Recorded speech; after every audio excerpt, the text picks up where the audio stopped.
কাদের জন্য করেছিলে? সর্বস্ব দিয়ে কবি, নাটক, নলকূপ, কলেরায় সেবা, খরায় দুমুঠো ভাতের ব্যবস্থা করেছিলে কাদের জন্য? বুকে রক্ত দিয়ে অনাথ আশ্রম, স্কুল বাড়ি আর মরতে মরতে এডওয়ার্ড ক্লাব করেছিলে কাদের জন্য? এই চৈতন্যদেব মানুষকে ভালোবাসলো, অস্পৃশ্যকে কোলে তুলে নিল, কিন্তু তাকেও কি কেউ ভালোবেসেছিল? কেউ ভালোবাসেনি। হ্যাঁ, কেউ ভালোবাসেনি, বরং তার গায়ে হাত তুলতে পর্যন্ত কেউ দ্বিধাবোধ করেনি। বিমল, আমি তো সেখানে একজন সাধারণ মানুষ, অতি সাধারণ মানুষ, অতি নগণ্য মানুষ। ওরাই বলেছিল যে আমি মরে গেলে ওরা আমার বউকে টাকা দিয়ে মুড়ে দেবে। তা ওরা ওদের কথা রাখেনি, তার জন্য আমরা দুঃখ করবো কেন? হ্যাঁ, মারা গেছে ওর আবার আগেই। হ্যাঁ, স্ত্রীকে তো সাহায্য করতেই হবে। তুই যা, কার দিকে যা, আমি বরঞ্চ বেলায় লোকজন জোগাড় করে নিয়ে তারপর। আরে সেই গেলি জগবন্ধু, আমার ঘরটাকে ভেঙে দিয়ে গেলি। সাহায্য নিয়ে ওর পরিবারের কাছে যাবেন না?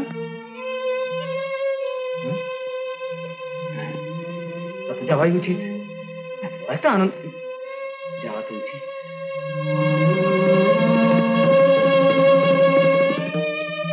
বাবা, আমি যাব না তা কি হয়? ফুটবলের অকাল বোধন, তুই যা, ওরে তুই যা। সবাই যাবে, যাওয়া তো উচিত। সবাই মিলে ক্লাব থেকে এক সঙ্গে যাব। হ্যাঁ, যেতে বিকেল সন্ধে। বলিস কি রে হরিয়া, জগবন্ধু মারা গেল, তাহলে তোর বউকে সাহায্য করা উচিত। হ্যাঁ বাবু।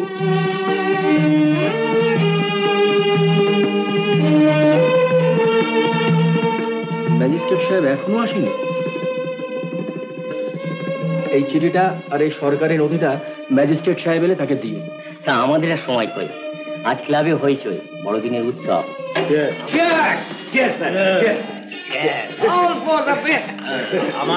আমার ধারণা আজকে বেস্ট হচ্ছে যে জগবন্ধু মরে আমাদের বাঁচিয়েছে। আমাদের একবার ওর বাড়িতে যাওয়া উচিত ছিল। না না, আসল লোকটাই তো মরে গেছে, কি হবে? ও তো বুঝবে না যে কে এলো কে গেল।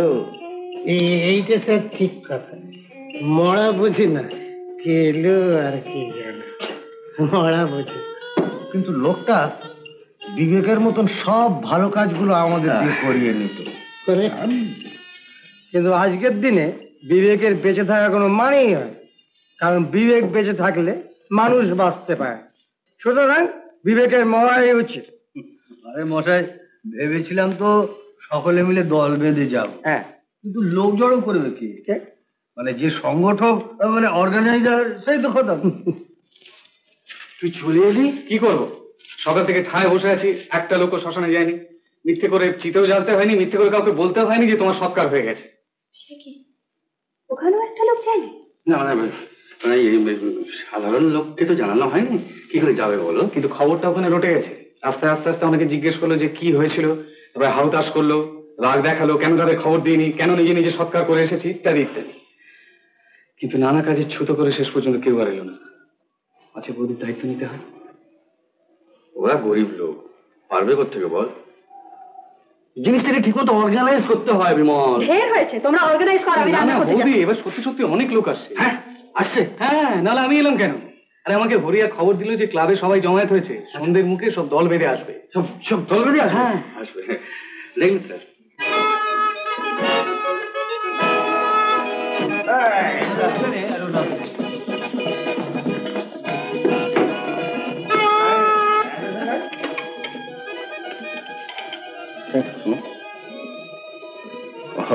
আচ্ছা, এত হুল্লোড় কি প্রত্যেক বছর হয়? আগে না স্যার, এবারই একটু বেশি বাড়াবাড়ি। কেন কেন? জগবন্ধু বাবু নাকি মারা গিয়েছেন, তাই এদের খুব আনন্দ হয়েছে। মারা গেছে? কখন? আমরা জানি না স্যার, এরা বলছে কাল রাত্রি মারা গিয়েছে। ভোরবেলা শ্মশানে নিয়ে গেছে, বিকেলে পুড়িয়ে ফেলেছে। মানুষটা, চেনার মানুষটা চলে গেল? একটা চিঠি আর ফাইল আপনাকে দিয়ে গেছেন। হ্যাঁ, একটা চিঠি আর ফাইল।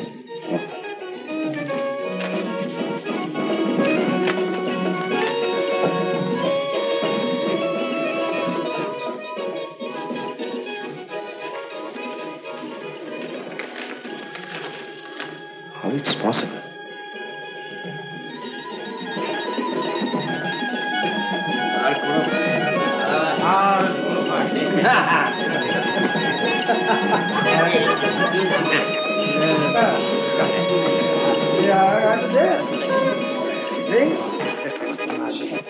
জগবন্ধু মারা গেছেন? হ্যাঁ, আজ ভোর রাত্রে। তাহলে আজ সকালে চিঠিটা লেখেন কি করে, এই ফাইলটা পাঠান কি করে?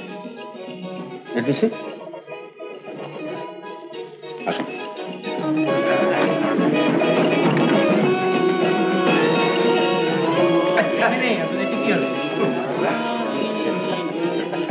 চিঠিটা দেখুন।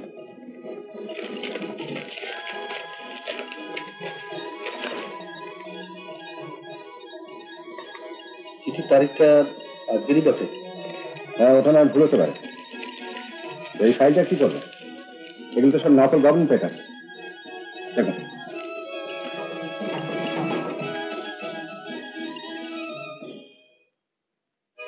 এটা তো মনিকা মজুমদারের কেসের ব্যাপার।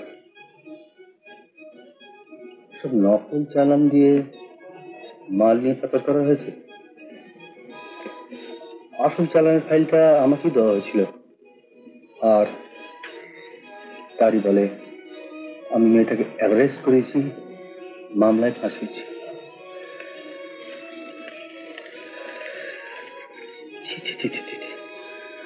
এসব কাজ আমাকে দিয়ে করালো। কারা করালো? ওরা।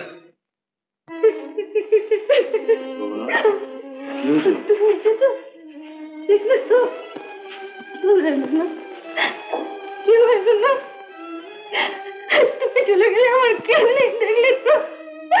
তুমি চলে আমার কেউ নেই।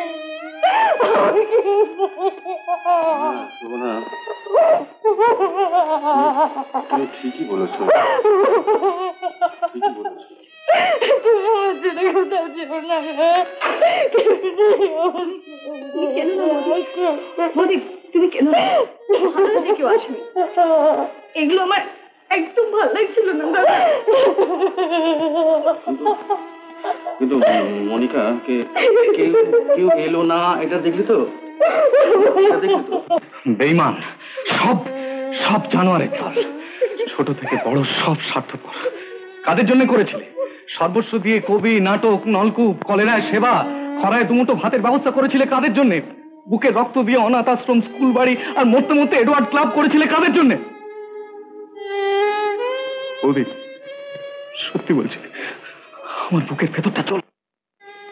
আমি টাকা পাবো না বলে বলছি না, টাকা আমি চাই না।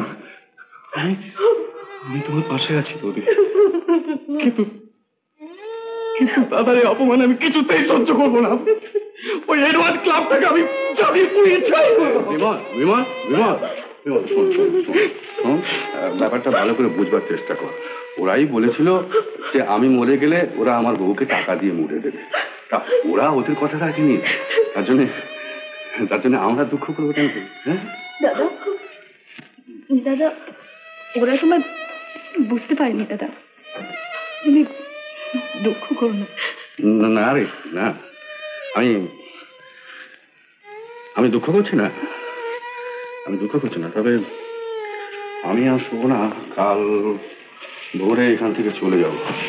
কোথায় যাবে? কোথায় যাবে তুমি? দেখি পাশের জেলায় যদি কোথাও জায়গা পাই, তবে তোরা এখানে থাকবে। হ্যাঁ, এখানে থাকবে, আর দরকার পড়লে বাড়িটাকে বেচে দিয়ে মামলা লড়বি, আর তুই ব্যবসা করে যখন পয়সা রোজগার হবে তখন আমাদের কাছে চলে আসবে, আমরা যেখানে থাকবো সেখানে চলে আসবে।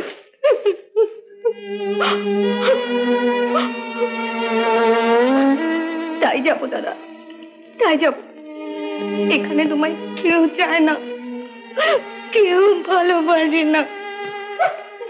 সেইটাই তো নিয়তি রে মনিকা।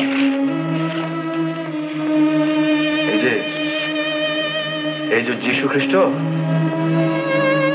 অন্ধের দৃষ্টি ফিরিয়ে দিল, পঙ্গুকে ভালো করলো, মৃতকে জীবন দিল, কিন্তু কিন্তু কেউ কি তাকে ভালোবাসলো?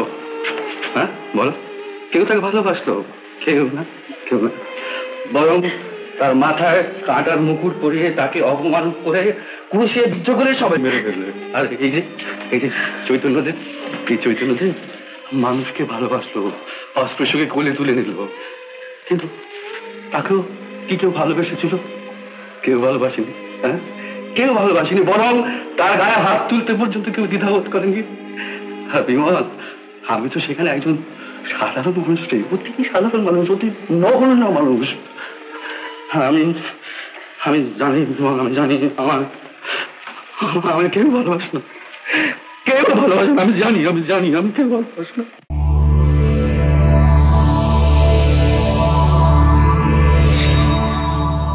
উত্তম কুমারের সেরা সিনেমা দেখতে হলে ডাউনলোড করুন ক্লিক অ্যাপ।